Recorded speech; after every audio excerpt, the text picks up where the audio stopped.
Unidos. en la época que yo viví en Cuba, ojo, yo también viví de muy pequeño en México, porque mi mamá y mi papá tenían trabajo acá, a través del Consulado de Cultura.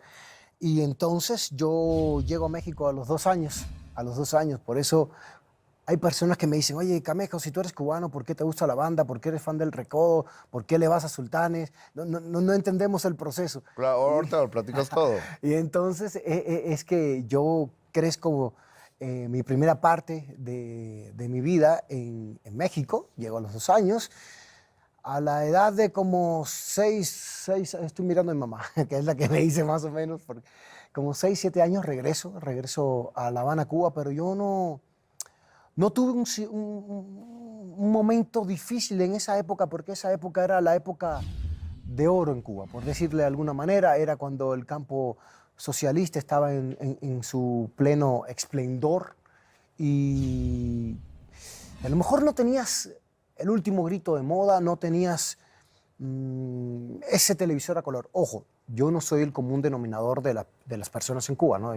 Mi papá y mamá eran productores, eran artistas, fueron artistas muy queridos en Cuba, tuvieron... ¿Eran bailarines, Sí. entiendo? Eran bailarines, coreógrafos. Mi madre era coreógrafa del Ballet Nacional de Cuba. Mi madre coreografió en ese entonces para el Bolshoi y para el American Ballet Theatre en el medio de la Guerra Fría. Entonces, yo era un niño que podía salir y entrar de Cuba. Entonces, por eso te digo, no soy el común denominador.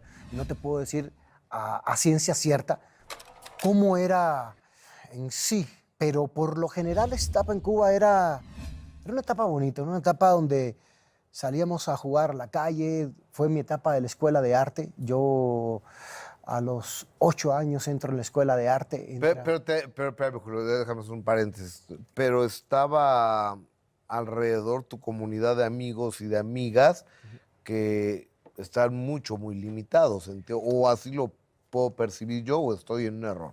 No, es que hay un periodo en Cuba que empieza a partir del año 92, 93, Ok. que es El periodo especial. Exactamente.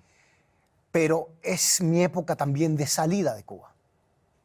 Entonces, por eso te digo, el momento en que yo vivo en Cuba es el momento del esplendor, es el momento donde el campo socialista brillaba, donde Cuba no carecía de lo básico.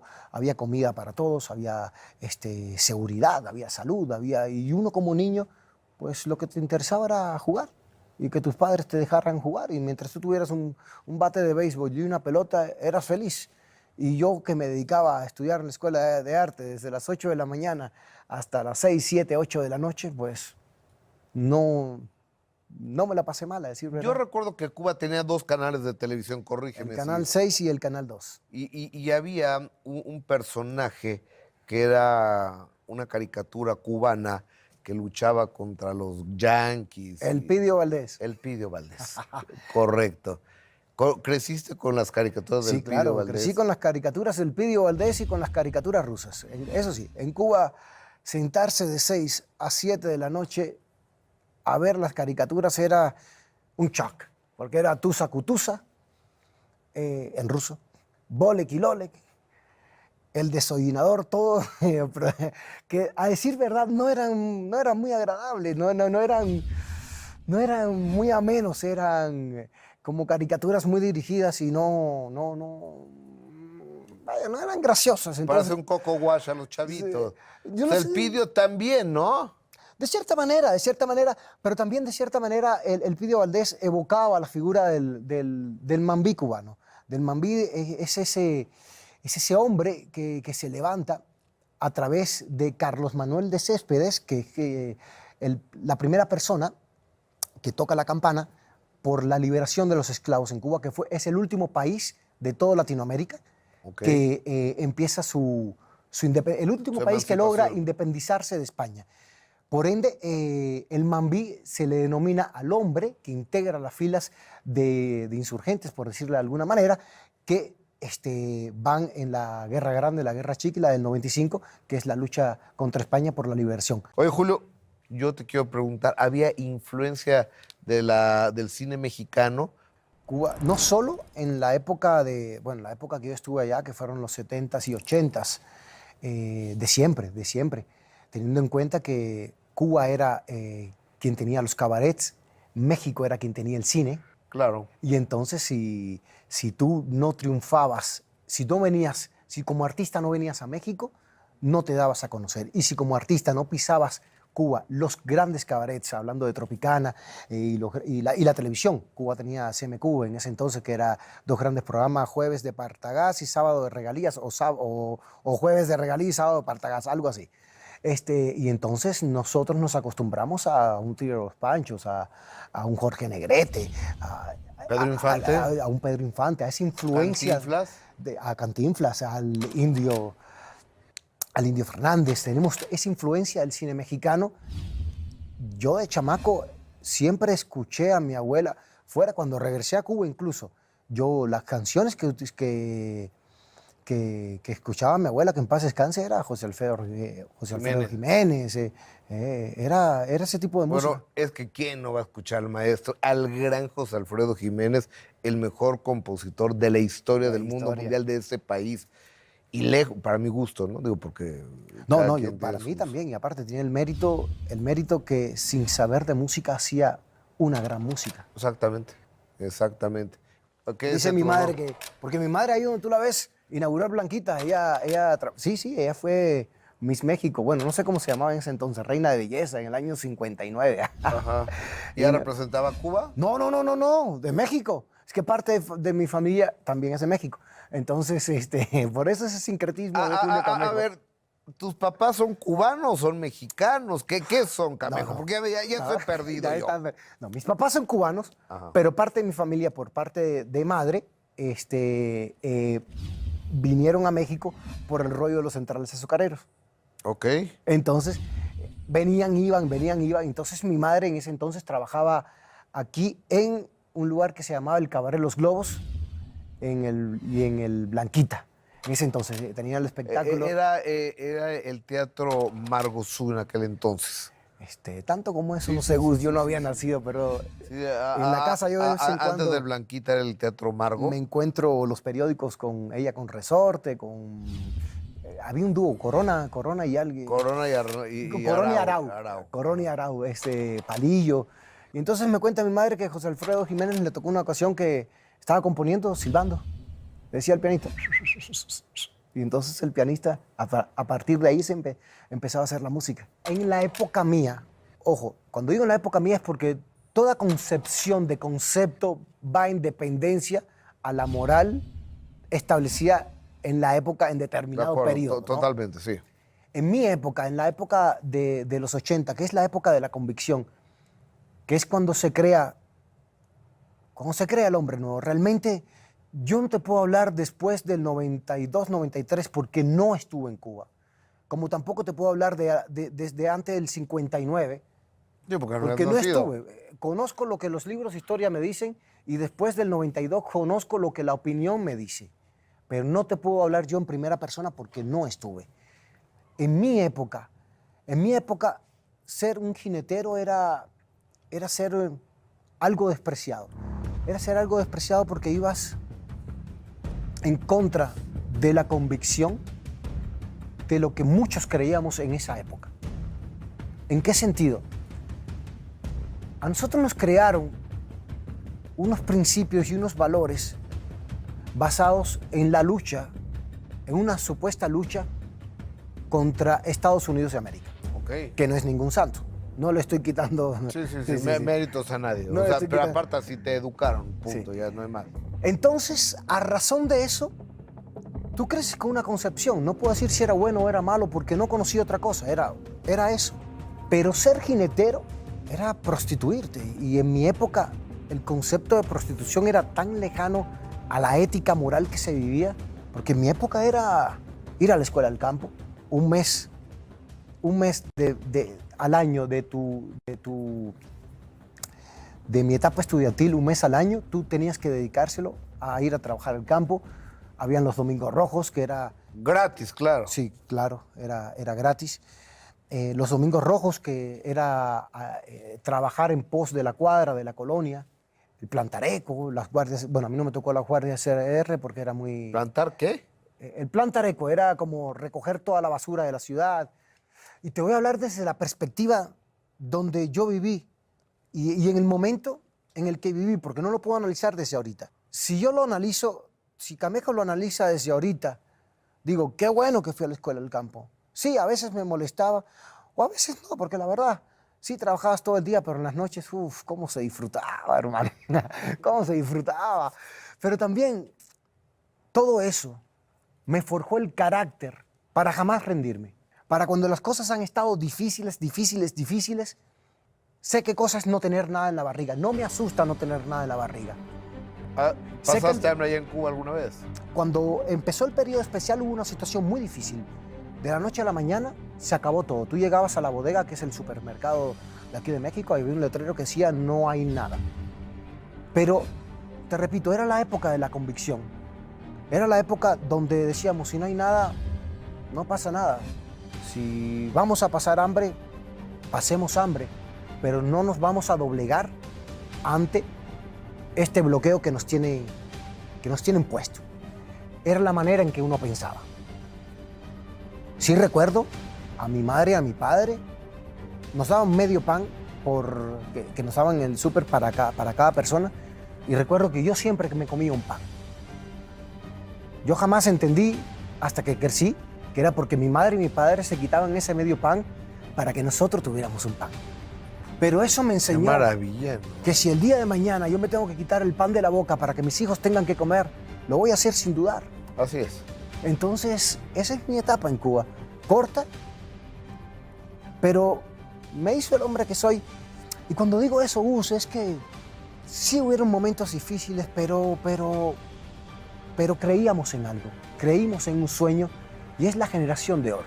No sé cómo sean las generaciones el día de hoy, pero nosotros éramos la generación del no me doblego, de prefiero morir de pie antes de vivir de rodillas. Claro. Era la generación de lo que tú decías, a lo mejor que a veces soy un poco terco, era Sí, claro. la irreverencia, ¿no? Cuando digo irreverencia es no importa qué tan grande seas, no me vas a humillar.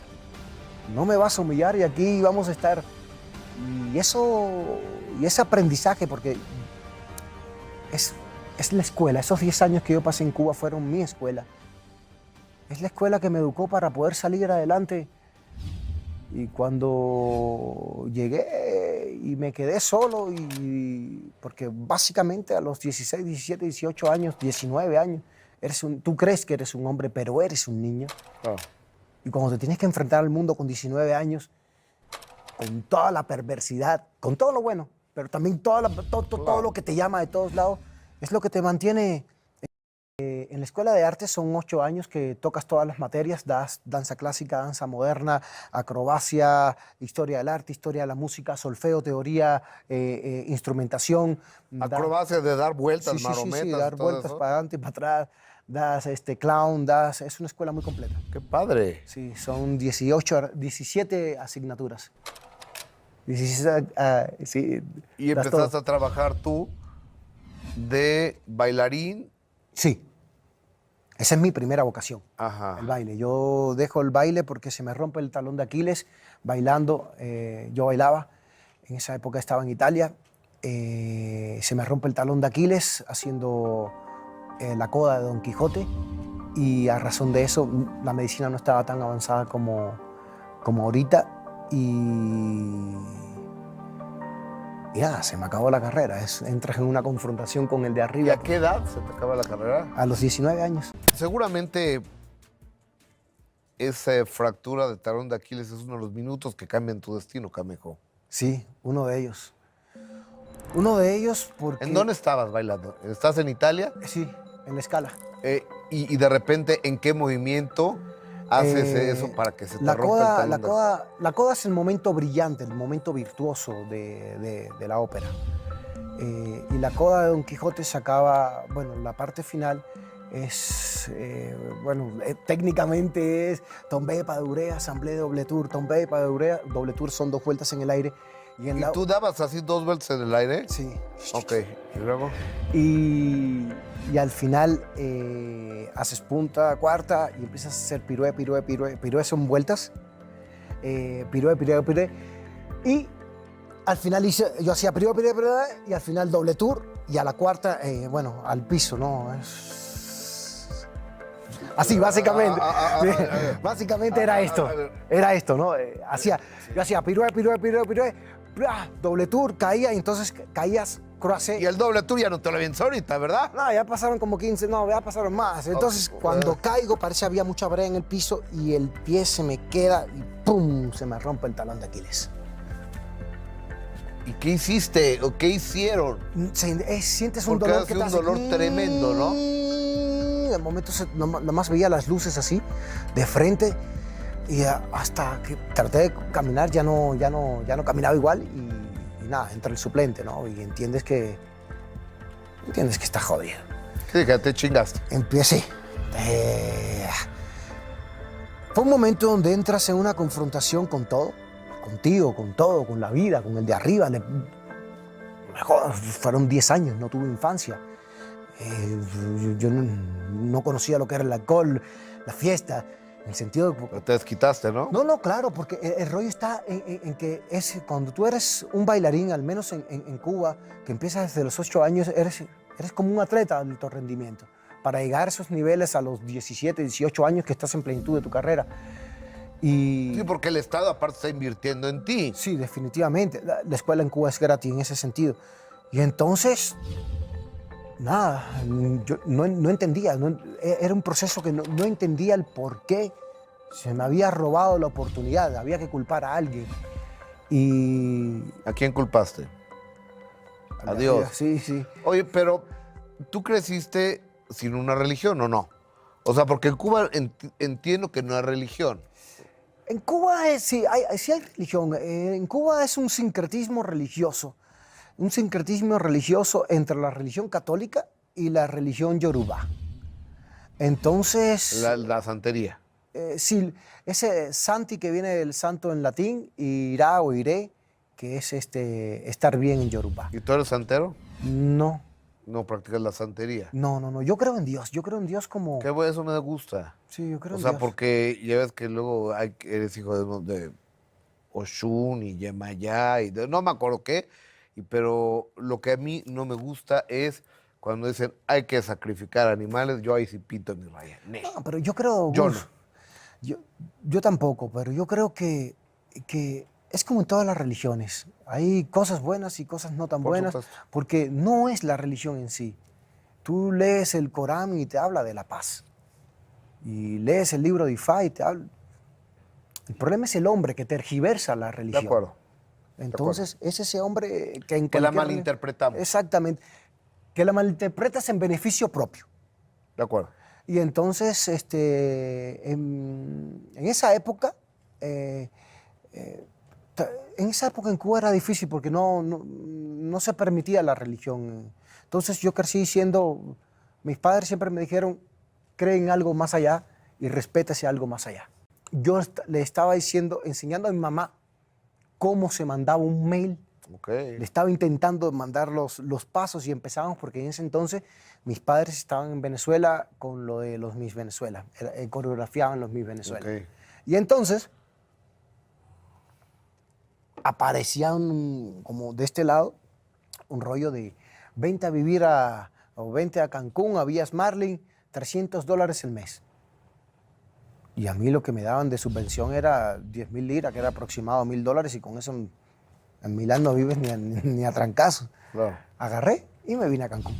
Qué chula. ¿Con qué te encuentras cuando llegas a Cancún? Cuando llego a Cancún... Es un paraíso. Sí. Es como Varadero, pero con una infraestructura gigante hotelera, ¿no? Y era ese llegar a un lugar donde llegaba todo el mundo. Empezaba un mensaje en ese entonces para crear una identidad, porque en Cancún realmente no... De hecho, la población local era muy poca. Claro. La población local claro. era muy poca. De hecho, empezaban los pequeños, cuando digo asentamientos, las pequeñas casas, las pequeñas avenidas. Y entonces estaba el mensaje de orgullosamente cancunense, dignamente quintanarroense, para empezar a crear ese cimiento de identidad. Entonces, yo llego a Cancún, nada, pero como artista al fin no sabía leer un contrato, y a los 6 meses se acabó la subvención y entonces ya no tenía ni para dónde empezar. Entonces empecé a buscar trabajo. Ahí en Cancuncito. Sí, en Cancuncito. ¿Y de qué te metiste? Lo que abundaba ahí era la construcción. De albañil. Casi que sí. Yo empecé a buscar trabajo y evidentemente lo que yo sabía hacer era bailar, era tocar. Y cada vez que llegaba a un lugar y decía un equipo de animación, un ballet o algo de los hoteles que tenían espectáculos, y me decían, ¿qué sabes hacer? Estudié en la escuela de arte. ¿Puedo coreografiar? Me decían, tenemos coreógrafo. ¿Puedes bailar? No, tengo el talón de Aquiles lastimado. No nos hace falta. Entonces empecé, tuve que trabajar, tenía que comer. Fueron momentos difíciles. Claro. Momentos difíciles porque aparte no es la época de la conciencia del ahorro. Cuando tú eres chamaco, lo que ganas te lo gastas. Sí, te lo chutas. Y yo lo que ganaba en lo que gané en Europa me lo gastaba. Porque aparte Claro. siempre piensas que hay un mañana y que mañana vas a trabajar. Por supuesto.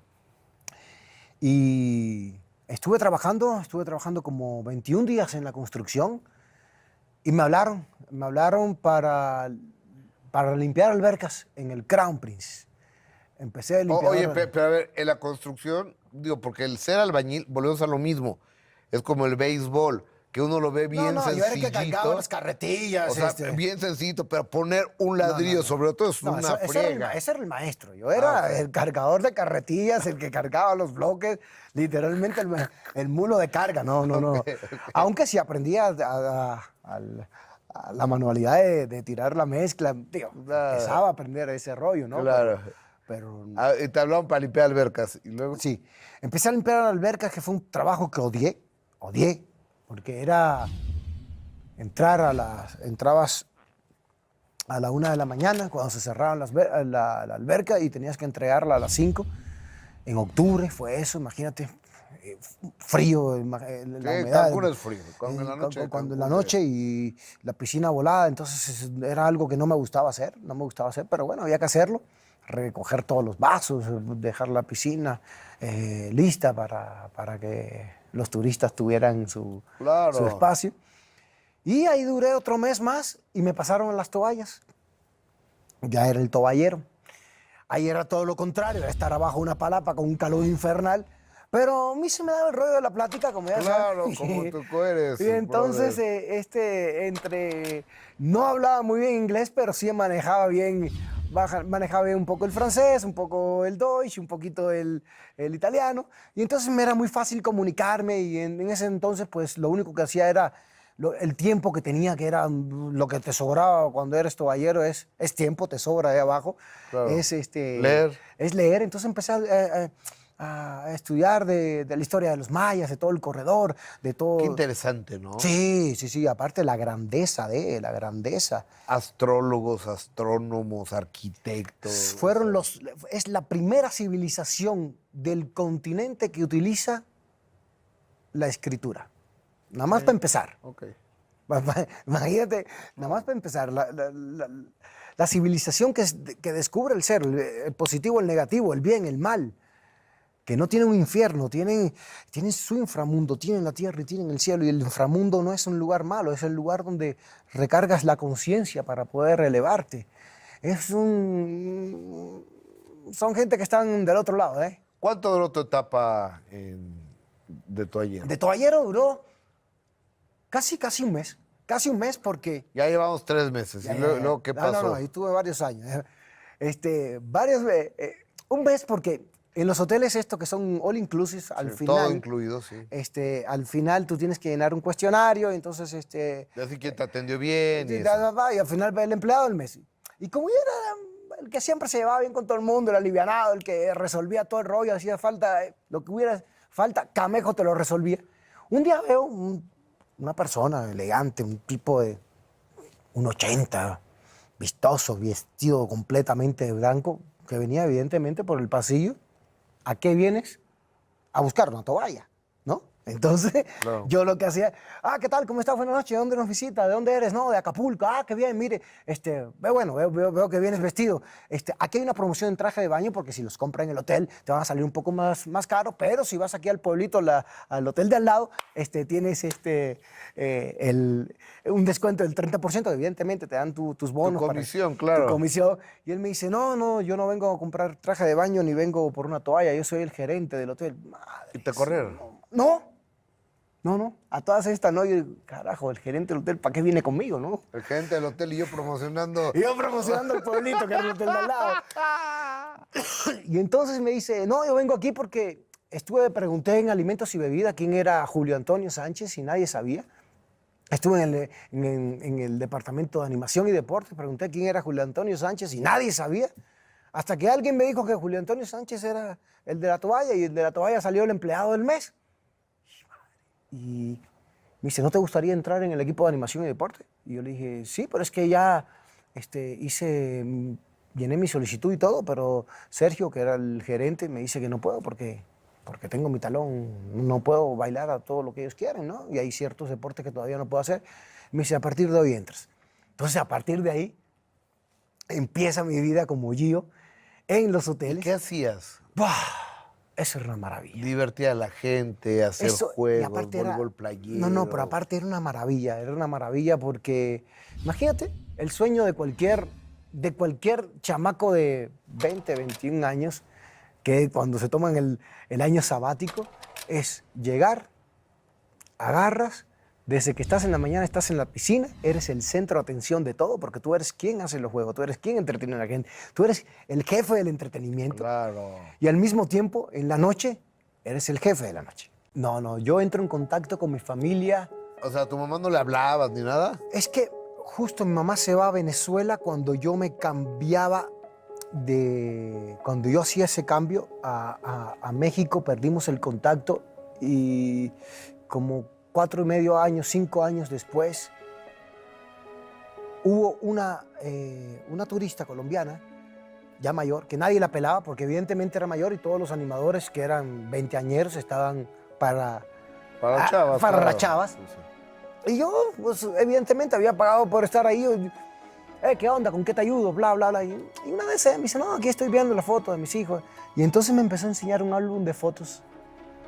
Y en ese álbum de fotos venía mi mamá y papá. ¿Cómo crees? Sí. Y tenías muchos años sin verlos. Tenía casi como 5 años sin Pero ver. sin estar peleado con ellos. No, es que habíamos perdido el contacto. En ese entonces yo no sabía. Ellos ya estaban en Colombia y yo estaba... Y te emocionaste hasta las Sí, lágrimas. me claro, supongo, evidentemente. Y yo le dije, oye, es que tú conoces a ellos. Y me dice, no, ellos son una pareja de bailarines que están en Colombia, que tienen un programa y ese día fueron a mi casa, son amigos de unos amigos míos. Y es que ellos son mis papás. Y yo no hace mucho tiempo que no los veo y entonces ya ella se va y es ella, a través de ella, quien hace el contacto para yo ir a... Fíjate que hay coincidencias y diosidencias. Esa fue una diosidencia. Sí. Yo me cuestionaba, oye, perdí toda mi infancia para terminar haciendo esto. Yo quería estar en el escenario, no detrás del escenario. Corren al gerente de Vallarta, tengo yo que ir a Vallarta, hacía Cancún, México, Vallarta, evidentemente, agarró el avión, sí, de playa a playa, iba con el uniforme del hotel, que era un short, una camiseta, iba con mis zapatillas. Cuando hago el transbordo, pues agarro el periódico, que es lo primero que leen los artistas, las culturales. Abro el periódico, me siento en el avión y decía, último día, audición de fama. Último ¿Audición día, de qué? audición de fama. Ajá, Fame. de la obra de teatro Fama. Lo leí 2 veces más, me levanté del avión, me salí del aeropuerto, llegué a un taxi y dije, Teatro de los Insurgentes. Vámonos, me fui al Teatro de los Insurgentes y era el último día, ahí estoy yo, llegué como tipo 11, 10 de la mañana. Me dicen, yo digo, oiga, vengo a hacer el casting, me dicen, currículum. Le dije, no traje, vengo de Cancún y me enteré apenas en el avión. Bueno, me dieron una hoja, le escribí todo lo que había hecho, la entregué. Y era como, ese día era el día como de los consentidos, ya va. Y pasaron 2, 3, 4, 5 horas, eran como las 6 de la tarde y no había comido nada. Y, decía, y le dije, señorita, pasa algo y yo veo que pasa todo el mundo y yo no paso. Me dice, no, es que, espérese. Pues nada, me metí para adentro y dije, perdón, ¿quién está dirigiendo esto? Y me le dice un español, yo. mire, tanto gusto, yo soy Julio y vengo a hacer el casting y llevo casi 6, 7 horas allá afuera y nadie me pela. Me dice, es que como usted viene vestido no se hace un casting. Le dije, pero es que el arte no se hace con ropa, el arte se hace de corazón a corazón. Y me dijo, bueno, súbete, a ver qué puedes hacer. ¿Qué hiciste, Camejo? ¿Qué bailaste o qué? No, me pusieron la rutina de fama, bueno, de la canción final, la de Hey, I want to live for. Entonces, a decir verdad, para el nivel que yo traía era algo muy fácil. Lo único era que yo cambiaba el pie. En vez de girar, cuando ponían giros a la izquierda, yo en vez de hacerlo para atrás, lo hacía para adelante, cambiaba el pie. Y entonces Goyo Montero había sido uno de los jueces en el concurso de Lausanne, Suiza, y él me había visto. Y yo le había ganado a su hijo. Y entonces, casualmente, él coreografió el Fama, y entonces me vio, me conoció y me dijo, oye, ¿qué? Dije, no, estoy haciendo esto. Entonces me pusieron mi prueba de música, mi prueba de canto, y al final del día me dijeron, te quedas con el personaje de Tyrone Jackson, ¿estás dispuesto a pintarte de negro todos los días? Y le dije, va, porque había que bailar break y todo eso. Oye, ¿y dónde te quedas a vivir? O sea, porque venías con la mano izquierda va adelante, la derecha para atrás, ¿no? Pues, curiosamente me encontré con Jorge Luis Pila, que en ese entonces también vivíamos acá. Y él vivíamos en Oaxaca, 86, en un edificio que estaba abandonado por el terremoto. Sí, no, en la Roma, un edificio que en ese entonces estaba cerrado por el terremoto, que todavía no lo habían arreglado en la azotea. Y fueron años felices, me quedé y ahí empezó mi vida en México. Entonces me habla un día, Javier García me dice, oye, quiero montarte unas coreografías porque vas a empezar. Y me dice, ok, ¿cuánto me pagas? Ok, va, perfecto. Y entonces llegamos a Televisa Chapultepec y cuando yo voy entrando hay una persona, la primera que llega, y entonces me dice, ¿tú eres el nuevo bailarín? Sí. Me dice, ¿me enseñas la coreografía? Claro. Mira, estás así, y aquí en esta parte se te va a pegar el bailarín y vas a hacer este tipo de movimiento y tienes que bajarte, plum, plum, plum, y así, sí, bla, bla. Ok, va. Corte A, César Costa dice, para ustedes, Thalía. Y yo le preguntaba a Javier, ¿quién es Thalía? Y me dice, tú te vas a dar cuenta que es la que se va a parar en el medio. Y casualmente... ¿Y no habías hecho la coreografía nunca? Sí, no, ya me la habían enseñado. Ajá. Entonces yo se la había enseñado a esa bailarina, que yo creí que era una bailarina, y esa resultó ser Thalía cuando me tocó en el escenario. ¿Cómo crees? Sí. ¿Y cuánto tiempo trabajaste con Thalía? Trabajé un par de años. Una gran persona, Thalía, la verdad, me ayudó mucho. ¿Fue generosa contigo? Sí, conmigo, con todos los bailarines. Ella, para mí, yo la respeto mucho a ella, porque era de las personas que a mí me tocó, en mi época de huesero, tanto de músico como de bailarín, me tocó trabajar con muchísimos artistas. Pero de ella y de Celia Cruz tengo los grandes recuerdos. ¿Y de quién tienes malos? Olga Tañón no fue muy generosa. Y entonces fue una época también... Fue una época donde yo siempre voy a estar agradecido con Pedro Damián, con Mauricio Isla, que me enseñaron la otra cara, con Susana González, que me enseñaron la otra cara de la moneda, porque yo iba por un muy mal camino. Pero no de drogas. No de meterme drogas. ¿Nunca te has metido? Sí, pero no me funcionaron. Ok. No me jalaron de por sí. Imagínate, si yo que soy hiperactivo y no dejo de moverme, si te metes un rayazo, no, hombre, no jale, nomás conmigo no funcionaron. No. Oye, entonces tus compañeros Mauricio Islas, Pedro Damián, ¿todos fueron buena onda contigo porque eras el nuevo o qué? No porque era el nuevo, sino porque casualmente yo empiezo una relación con Susana y... ¿González? Sí, y ella me presenta... normal, vamos a una fiesta. Entonces ellos hacían como tenían sus ceremonias de paz, de amor y todo ese rollo, se vestían de blanco y yo decía, ¿para qué es esto? Esto a mí no me jala, esto a mí no me funciona, porque Pedro practica el budismo. Y después de como 3 años de yo estar en este bando oscuro, ellos me jalaron para el otro lado. Me empezaron a enseñar la otra parte de la vida en la cual yo me había descarrilado, me la empezaron a traer. Yo era un tipo bus. Yo sé que es fácil juzgar, pero yo era un niño. Ahorita cuando lo ves en retrospectiva, Claro. ¿quién con 19 años tiene una experiencia de vida? Nadie. Si es esto, es eso, y si esto es lo que te va a dejar de comer y es esto nada, tienes que defender esto a como dé lugar. Y ellos me enseñaron que había otro espacio. Oye, y estoy seguro, conociéndote más, lo puedo asegurar, que tienes dos grandes amores de tu vida. Y la vida de cualquier ser humano cambia cuando nos convertimos en papás. Sí. Tienes dos ¿Tú hijos. estabas ahí? Sí, sí, sí. Tienes dos hijos. ¿Qué edad tiene tu nena, Sofía? 7 años, Gael de 3. Es otro boleto ser papá, ¿no? Sí, sí, sí. Ahí, fíjate que de toda mi vida ha sido muy estridente en muchos sentidos. Pero si tengo que escoger el minuto que cambió ¿Tu destino? mi destino, es en el año 2012, en las 500 representaciones de Perfume Gardenia, que tú estabas ahí, Así es. y yo estaba en ese teatro, y antes de empezar el segundo acto, recibo 50 llamadas, vamos, 50 es un decir, ¿no? N cantidad de llamadas. Muchos. Y cuando veo el teléfono, mi mamá me dice, acabas de ser padre. Y la gente, Camejo, vas, entra, vas. Y yo entraba en el segundo acto vestido de mujer, era el número que yo hacía vestido con mi rímel y todo, y mi pose. Y finalmente iba yo con mis tacones corriendo todo lo que da, y mi mamá hablándome, diciéndome todo lo que estaba ocurriendo. Y cuando entro yo en mi diván de Perfume Gardenia, nada, se me fue todo, se me olvidó. Y casualmente fue en Monterrey, eso de coincidencia, destino. Y nada, me viré y se lo dije, se me olvidó, la Sonora Santanera empezó y yo no tenía qué cantar ni qué decir. Y le dije al público, lo siento, se me fue todo el rollo porque acabo de ser papá. por supuesto. Oye, ¿y Gael? Gael es el tigre de papá. El minuto que cambió mi destino. Sábados 9 p.m. Participa en Imagen Televisión.